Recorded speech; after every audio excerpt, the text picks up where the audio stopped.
Juan capítulo 11, versículo 45. Vamos a leer ahí el texto. Juan 11, 45. Dice así la palabra de Dios. 11, 45. Dice: muchos de entre los judíos que habían ido a visitar a María, viendo lo que Jesús hizo, ¿qué cosa sucedió? Creyeron en él. Vamos a leer una vez más el texto. ¿Está bien? Una vez más. Dice así: muchos de los judíos que habían ido a visitar a María, viendo lo que Jesús hizo, ¿qué cosa dice la Biblia? No escuché. ¿Qué cosa dice? Muy bien. La pregunta es: ¿por qué no todos? ¿Y saben qué cosa es triste ver este final de historia? Yo no sé cuántos finales ustedes esperaron que sean lindos y no tiene un final que ustedes esperan. Miren, todo está preparado para que el final pueda ser feliz. ¿Y el final fue feliz o no? Claro, hubo resurrección, acabó con el dolor, acabó con las preguntas, porque toda la gente se preguntaba por qué Jesús no llegó, dónde estaba Jesús cuando más lo necesitaba, por qué llegó tarde, por qué ahora. Todas esas interrogantes acabaron. Solo que el final de la historia me hubiese gustado que fuese así.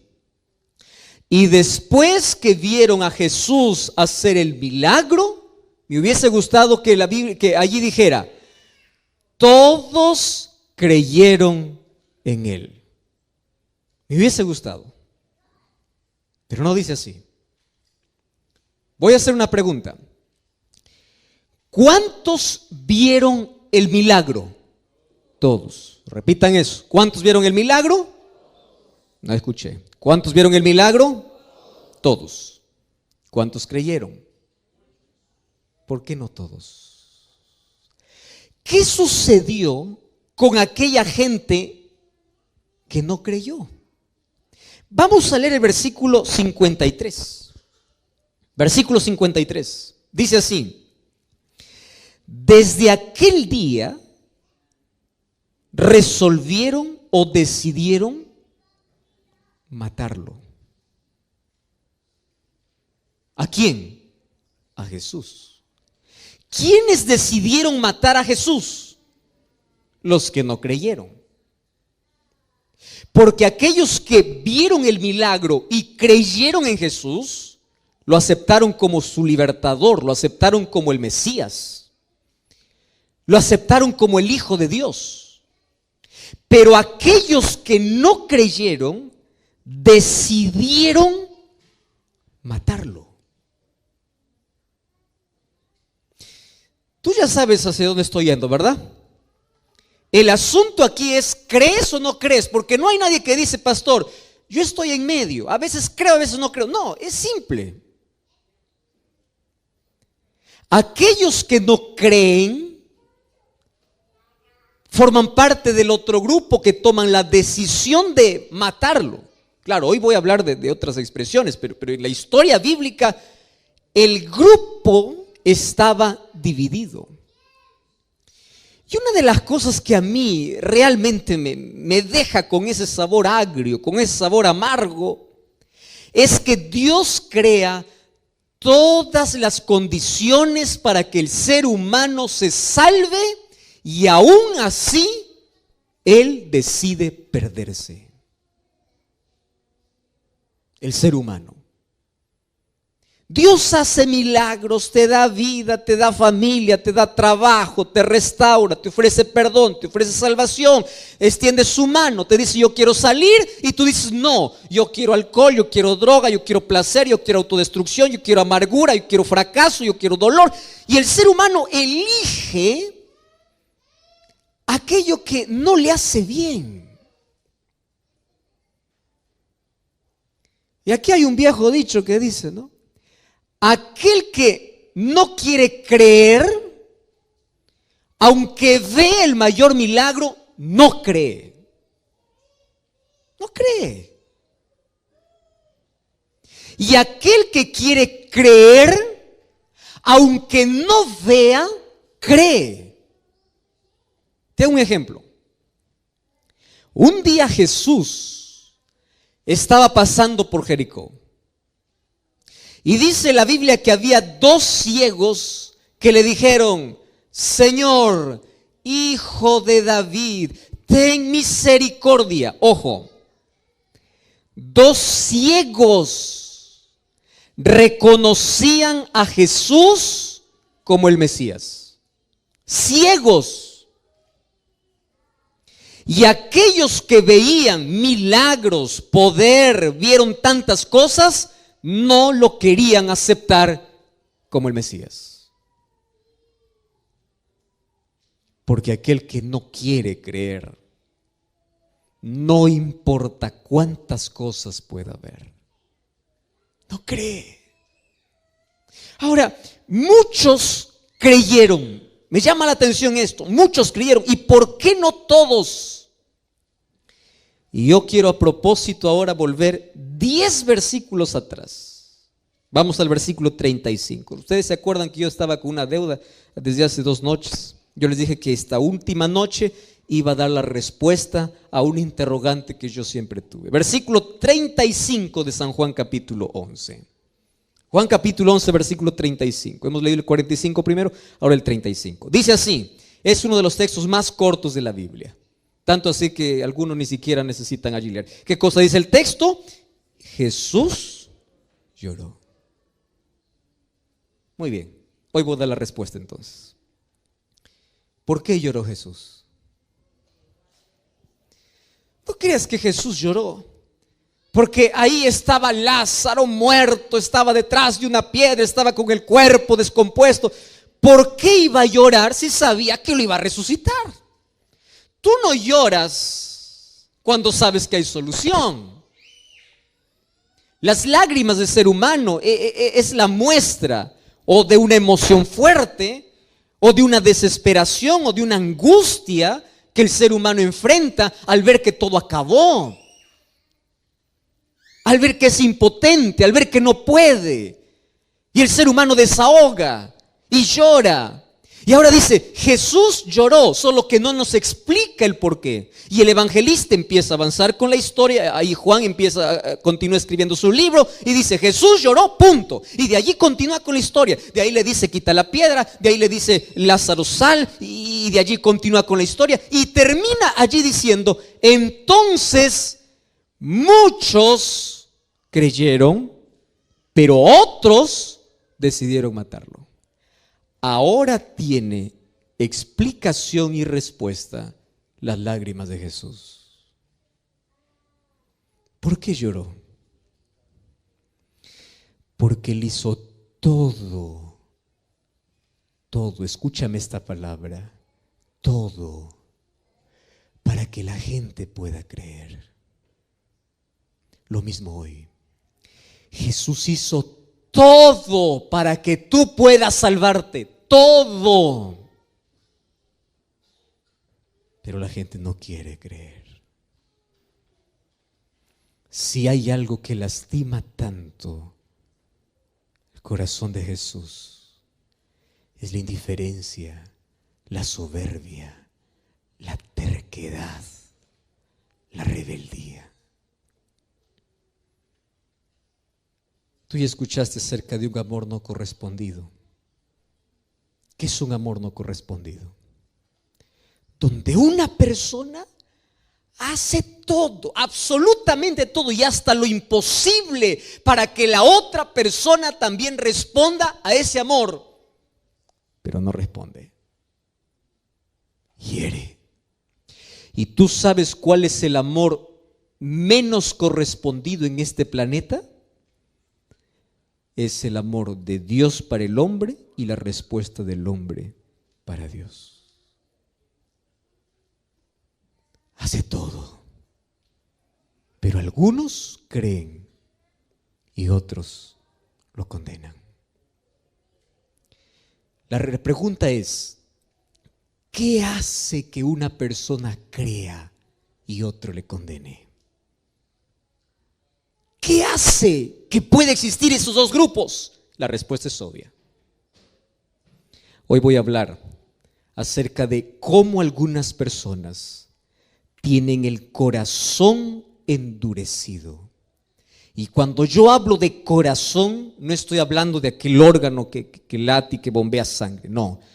La Biblia, cuando habla de corazón, está hablando de conocimiento, de inteligencia, del cerebro, está hablando del asiento de nuestras elecciones, de nuestras motivaciones, está hablando de nuestra mente específicamente. Ahora la pregunta es, pastor, ¿el ser humano puede cerrar su mente a la influencia del Espíritu de Dios? Puede. Y cuando la mente se cierra el ser humano y no da lugar, por más que Jesús llame, por más que levante la voz, por más que haga milagros, por más que haga lo que haga, el corazón se endureció. Solo que para tener el corazón duro, no creas que el ser humano nace con un corazón duro. El endurecimiento del corazón es un proceso en la vida, donde el ser humano va perdiendo la sensibilidad.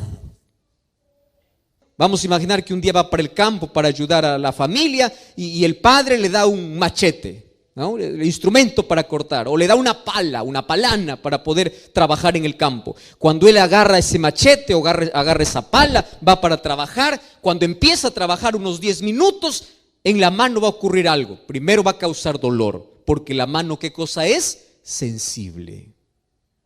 Y cuando él continúa trabajando, aquí en la mano va a surgir una ampolla. Y si él continúa trabajando, esa ampolla va a reventar. Y cuando la ampolla revienta, nace detrás una piel más dura. ¿Cómo se llama esa piel? Callo.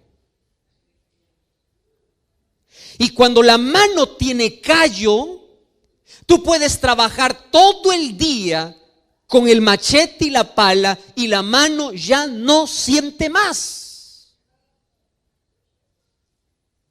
Porque se acostumbró. Le dolió al comienzo, pero fue un proceso donde a pesar del dolor continuó insistiendo con la pala. Es solamente una ilustración. En la vida del ser humano es así. Cuando yo me reúno, por ejemplo, con unos muchachos de 8, 9, 10, 11, 12 años. Yo ya hice algunas campañas para menores hace algún tiempo. Me encanta hablar también para niños y contar las historias. Cuando tú cuentas una historia a un niño de 8, 9, 10, 11, 12 años, él se concentra en la historia y tú empiezas a dibujar en su mente. Y finalmente le dices que Jesús le ama. Y cuando tú haces un llamado y dicen, ¿cuántos quieren aceptar a Jesús? Todos los niños levantan la mano. Y si tú preguntas a los niños, ¿ustedes quieren entregar su vida? Quiero. ¿Ustedes quieren bautizarse? Quiero. Todo quiere, todo lo que tenga que ver con Dios quiere. Pero anda un grupo de 25, 30, 40, 50 años y empieza a contar la misma palabra, empieza a hablar del mismo poder, empieza a hablarle del mismo Dios y empiezas a trabajar en su razón, en su mente, y el Espíritu Santo está trabajando. Entonces pregunta, ¿cuántos quieren aceptar a Jesús? La mayoría va a levantar la mano. ¿Y cuántos quieren seguir a Jesús? Va a bajar. ¿Y cuántos quieren ser bautizados? Va a bajar. ¿Por qué? ¿Qué hace que en la vida podamos perder la sensibilidad? ¿Qué hace? Hay algunos que pueden decir así, pastor, insensibles pueden ser aquellos que han navegado en las aguas oscuras de la vida. Insensible es un homicida, insensible es un violador, insensible es un ladrón, insensible es una persona que se hundió en el pecado. Te digo una cosa, no, te has equivocado si piensas que los más insensibles están afuera en el mundo perdidos. No. Un día un hombre soberbio, Un hombre homicida, que sus manos estaban manchadas de sangre porque perseguía al pueblo de Dios, se encontró con Jesús y le siguió. Cambió su nombre, cambió su historia, cambió su vida. De perseguidor pasó a ser el mayor predicador. El nombre de este era Saulo, que fue para Pablo. ¿Por qué? Porque tu pasado no condiciona para que tengas un corazón duro. Tu pasado no condiciona. Un día 2 ladrones estaban al lado de Jesús, cerca de Jesús. ¿Cuál es la distancia que había entre su cruz y la cruz de Cristo? No era más de 3 metros. Tan cerca de Jesús. Los dos tenían la misma historia, los dos tenían el mismo pasado, los dos habían robado, los dos eran ladrones, los dos estaban condenados, pero uno reconoce a Jesús. Uno. Entonces, no es el pecado que cometes en la vida, o no es la profundidad en la vida al cual hayas caído que hace que tu corazón sea duro. No. Conozco gente que tiene un pasado terrible. Personas que ya hicieron cosas innombrables en la vida, que Dios los puede transformar, Dios los puede restaurar, porque cuando ven la presencia de Dios, la majestuosidad, la gloria de Dios, ellos se rinden ante Dios. Entonces, pastor, ¿quiénes son los duros? Ahora sí te voy a hablar algo un poquito fuerte.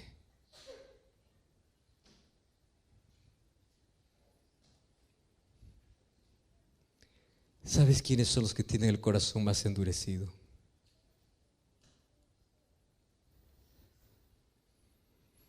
Aquellos que parecen más buenos en esta vida. Incluso aquellos que van a la iglesia. ¿Tú sabes quiénes eran los judíos? Conocían de Dios, practicaban ritos, se apegaban a la ley, pensando que la ley los podría salvar. Y claro, nosotros sabemos cuál es el plan que tiene la ley. La ley nos salva, pero cumple una función en la experiencia humana. El resultado de nuestro amor a Dios es guardar su ley. Nosotros no guardamos la ley de Dios para salvarnos, sino guardamos la ley de Dios porque somos salvos por Él. Porque el resultado de la gracia transformadora de Dios en tu vida es la obediencia natural. Pero los judíos fueron al otro extremo. Se aferraron a la ley y despreciaron a Cristo. Y ellos tenían el corazón endurecido a tal punto que desde ese día que vieron el milagro de Jesús, decidieron matarlo. Mira, tener el corazón duro no es una cuestión de una persona que tiene un carácter fuerte, una persona que hizo cosas malas en la vida. No, el corazón duro es un proceso. Y aquí voy con la primera característica de aquel que tiene el corazón duro. Escúchame con atención. Corazón duro es aquel que está familiarizado con la voz de Dios, pero no obedece la voz de Dios. Voy a repetir esto. ¿Está bien? ¿Quién es aquel que tiene el corazón duro? En primer lugar, es aquel que está familiarizado con la voz de Dios, pero no obedece la voz de Dios. Y yo aquí estoy hablando para alguien que conoce tanto de Dios, creció en un hogar cristiano, su familia es cristiana, conoce de la Biblia, para una persona que tiene todos los principios en la mente, para una persona que tiene conciencia de Dios, para una persona que conoce tanto para salvarse, pero no se rinde. Y sabes que esa persona puede llegar a endurecer su corazón. ¿Sabes por qué? Porque pierde la sensibilidad. La primera vez que escucha dice: pastor, me encanta, quiero entregar mi vida a Dios, pero todavía no, la próxima vez, ahora no, después, y va jugando con la voz de Dios, hasta que un día escucha lo mismo, el Espíritu Santo sigue trabajando, pero ya no siente más. ¿Quieres para hacerte un ejemplo? Vamos a la Biblia. Éxodo. Queridos, vamos a Éxodo capítulo 10. ¿Sabes que el libro de Éxodo habla sobre la historia de un hombre que endureció su corazón?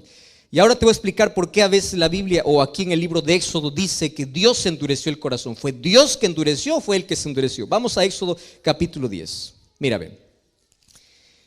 Cuenta la historia de uno de los gobernantes de aquel imperio que oprimió al pueblo de Israel o al pueblo de Dios, fue Faraón. Tú conoces toda la historia, su rebeldía y todo. Pero me llama la atención 3 versículos. Éxodo 10, versículo 3. Mira lo que dice la Biblia. Éxodo 10, 3. Presentándose Moisés y Aarón delante de Faraón, le dijeron, escúchame lo que dice la Biblia. Así dice el Señor. ¿Qué cosa le dice el Señor? ¿Hasta cuándo? ¿Comprendes esta pregunta? ¿Hasta cuándo vas a rechazar de humillarte delante de Dios? Deja ir a mi pueblo para que me sirva. Pregunto, ¿Faraón escuchaba la voz de Dios? Escuchaba. Moisés y Aarón iban en el nombre de Dios. Y aquí Dios mismo le dice a Faraón, Faraón, dime, ¿hasta cuándo? Ya, vamos ahí, vamos un poquito más adelante. Versículo 16. Miren lo que dice.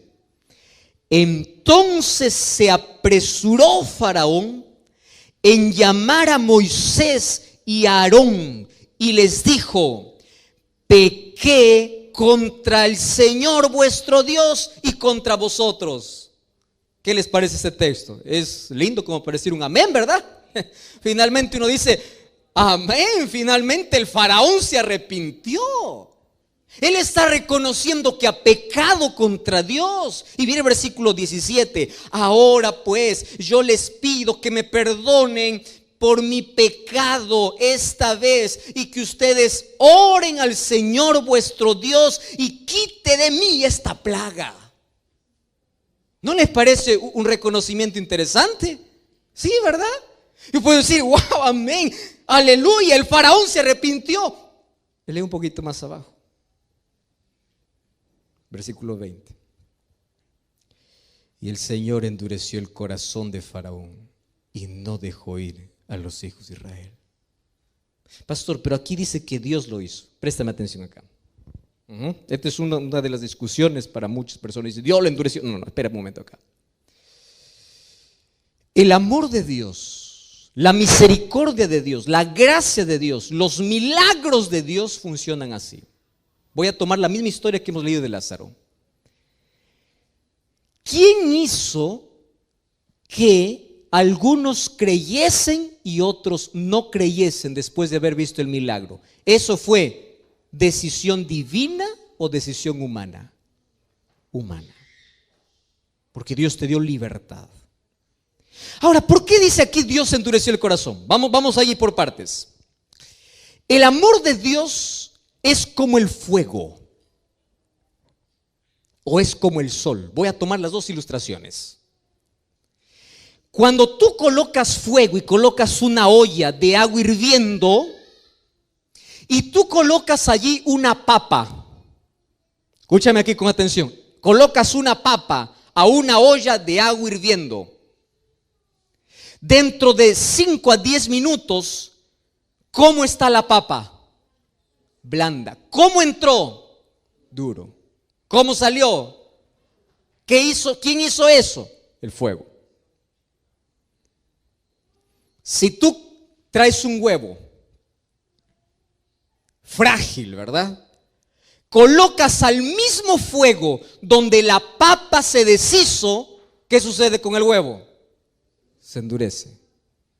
Pero tú puedes decir, es el mismo fuego. Es el mismo fuego. El sol puede derretir la cera, o puede endurecer la arcilla. Y en el ser humano es así. El mismo milagro, a algunos les puede endurecer y a otros hacer creer. Pero no es un asunto de Dios, es asunto de elección humana. Y fíjate lo que sucede con esa historia. ¿Qué sucede con Faraón? Faraón dice, está bien, yo pequé, ahora reconozco, está bien. Quítame por favor esta plaga, me está molestando. Ahora, ¿qué sucedía? Quitaba la plaga y nuevamente se endurecía.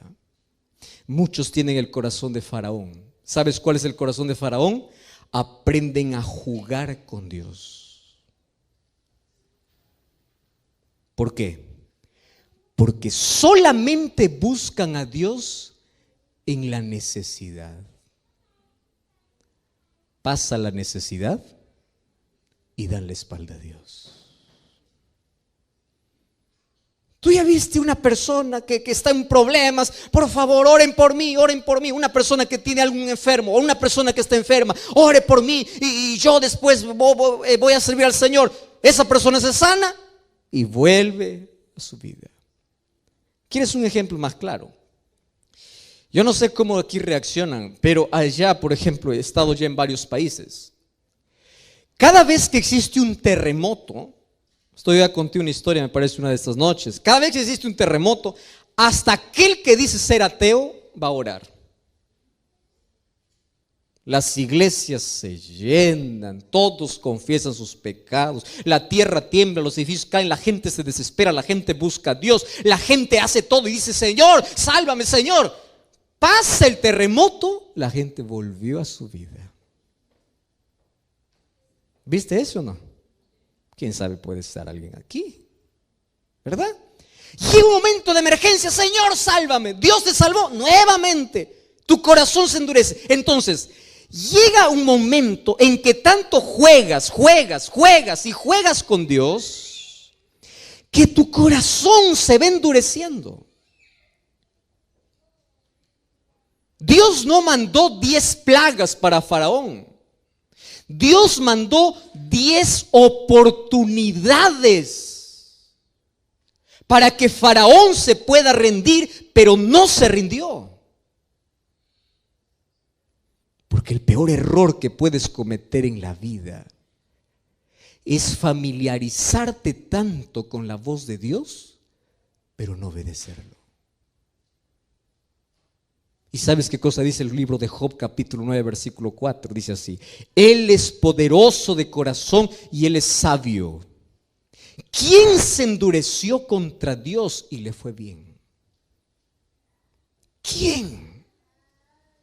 Entonces, ayúdeme a recordar, ¿cuál es la primera razón por la cual el corazón humano se endurece?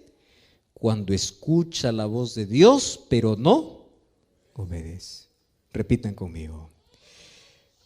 ¿Cuándo el ser humano su corazón endurece? Cuando escuchan la voz de Dios, pero no obedece. Y cada vez te distancias más. Y Dios te sigue llamando, pero tu corazón está más cerrado. Vamos a una segunda. La Biblia habla de un hombre que se perdió estando tan cerca de Jesús. Incluso formó parte de los discípulos de Jesús. El nombre de este apóstol o de este discípulo fue Judas. Hablar de Judas es hablar de un hombre tan extraordinario. Ustedes saben que de los 12 discípulos que Jesús tenía, el hombre más brillante, más educado, el hombre más, podríamos llamar con mejor coeficiente intelectual, el de mejor reputación, tanto así que los discípulos depositaron su confianza para hacerlo tesorero. Los ojos de todos los discípulos cuando hablaban de una persona brillante entre el grupo era Judas. Si alguien decía, los discípulos de Jesús son una tira de ignorantes, alguien decía, cállate porque ahí está Judas. Judas, educado, inteligente, brillante, una persona que tenía tanto futuro, que si se hubiese colocado en las manos de Dios, él hubiese sido un apóstol grande, un apóstol de influencia, hubiese llevado quizá allí junto a Pablo el evangelio para todo el mundo de su época. Sin embargo, él caminó con Jesús, vio milagros, vio allí los panes multiplicarse, vio a la hija de Jairo resucitar, vio el milagro de Jesús frente a la tumba de Lázaro, vio a los ciegos abrir los ojos, vio a los cojos caminar, vio tantas cosas que Jesús hacía y terminó perdido. ¿Por qué? Vio tanto. Es como decir a alguien que viene aquí años para la iglesia, cantadora, es líder, predica, hace todo y termina perdido. ¿Cómo se perdió? Ah, no, pastor, es que Judas tenía un problema de carácter, tenía un problema de ambición. ¿Tú crees que Juan no era ambicioso? ¿Tú crees que Pedro no era ambicioso? ¿Tú te acuerdas que un día la madre de 2 discípulos de Jesús se acercaron para Jesús a decirle: cuando tú empieces a gobernar, quiero que a mis hijos los coloques, uno a tu derecha y otro a tu izquierda? Demostraba la intención que había en el corazón. Ahora, tú ves la vida de Pedro, un hombre del cual ya se habló mucho, ¿verdad? Cuando fue para la presencia de Jesús era el que más interrumpía, el que más hablaba. No era solamente el que más hablaba, a veces hacía quedar mal. Era un hombre que no tenía control, no tenía dominio. ¿Tú crees que los discípulos de Jesús eran perfectos y Judas se perdió por imperfecto? No, todos eran imperfectos. Todos eran orgullosos, todos eran egoístas, todos eran ambiciosos. La pregunta es, si todos eran orgullosos, egoístas y ambiciosos, ¿por qué uno se perdió? Corazón. No te olvides esa palabra, corazón. Lo que te voy a decir ahora, yo quiero que lo grabes allí, lo escribas en tu mente.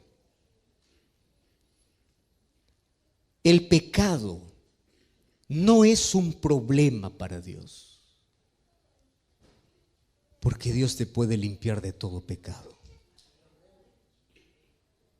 Por eso Él dice: si tus pecados fueren como la grana, como la nieve, serán emblanquecidos. Pero ven, es decir, la mancha de egoísmo, de orgullo, de pecado en la experiencia humana no es un problema para Dios, porque por eso Jesús vino, para morir por nuestro pecado. El problema no es ser pecador. ¿Sabes cuál es el problema? Aferrarse al pecado. El problema es saber que tú tienes una herida y no quieres tomar la medicina. Todos eran ambiciosos, todos eran orgullosos, todos eran pecadores, pero todos se rindieron a Dios y Jesús fue transformando el carácter de uno a uno. Y mira ese pescador Pedro en el grande predicador, mira ese Juan hijo del trueno en el discípulo del amor, mira ese Tomás incrédulo ahora proclamando quién es Jesús, mira a todos esos discípulos transformados. ¿Qué pasó con Judas? Judas se aferró donde no debía aferrarse. Es decir, nunca se rindió.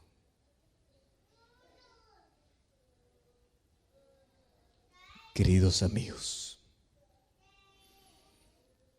yo estoy hablando aquí esta noche para alguien que ya asistió a muchas campañas de evangelismo, para alguien que conoce de Jesús, para alguien que ya está estudiando la Biblia, para alguien que sabe que es la mejor decisión que debe tomar en la vida. Estoy hablando para ti, que decidiste dejar el seno del Padre por andar allí en la inmundicia del mundo y hoy descubres que no eres feliz allá, pero te da miedo regresar, porque te da miedo que los hermanos de la iglesia te miren indiferente, te da miedo que Jesús no perdone tus pecados.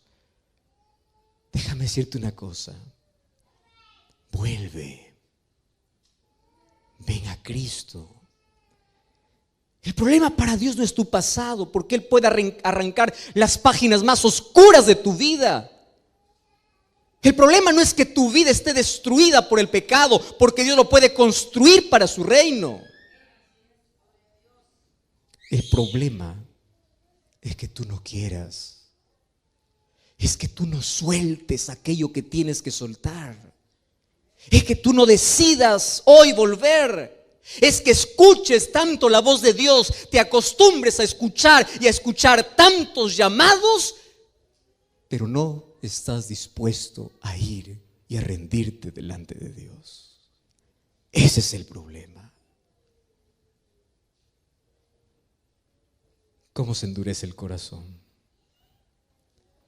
La segunda razón es cuando tú te aferras donde no tienes que aferrarte. No te aferres al pecado, aférrate a Cristo.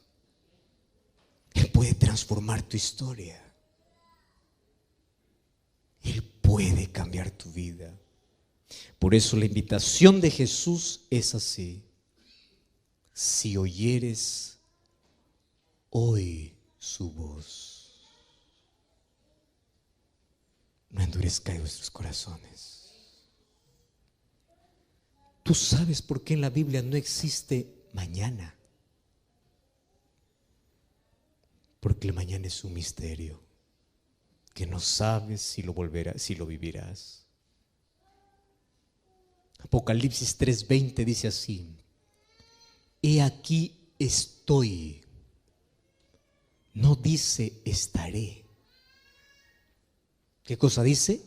Estoy. Porque la salvación en la Biblia es un llamado urgente y presente. Esta noche tengo una pregunta para ti. Y la pregunta es: después de haber visto tantos milagros en la vida, ¿cuál es tu actitud? ¿Creer o condenar? Esa respuesta lo tienes tú. Si hay una de las cosas que más me entristece, es imaginar el rostro de Cristo bañado en lágrimas, donde Él hace todo, absolutamente todo para salvarte, pero tú eliges perderte. Si tú eres padre, vas a comprender por lo menos un poquito qué significa llorarle a un hijo para que cambie y él no cambia.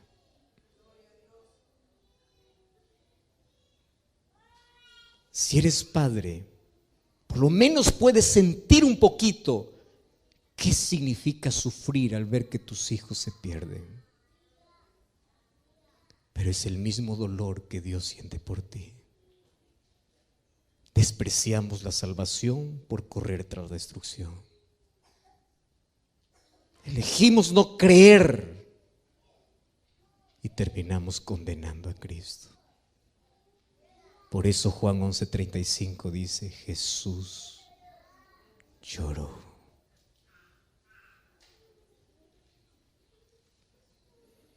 Hace algún tiempo escuché una historia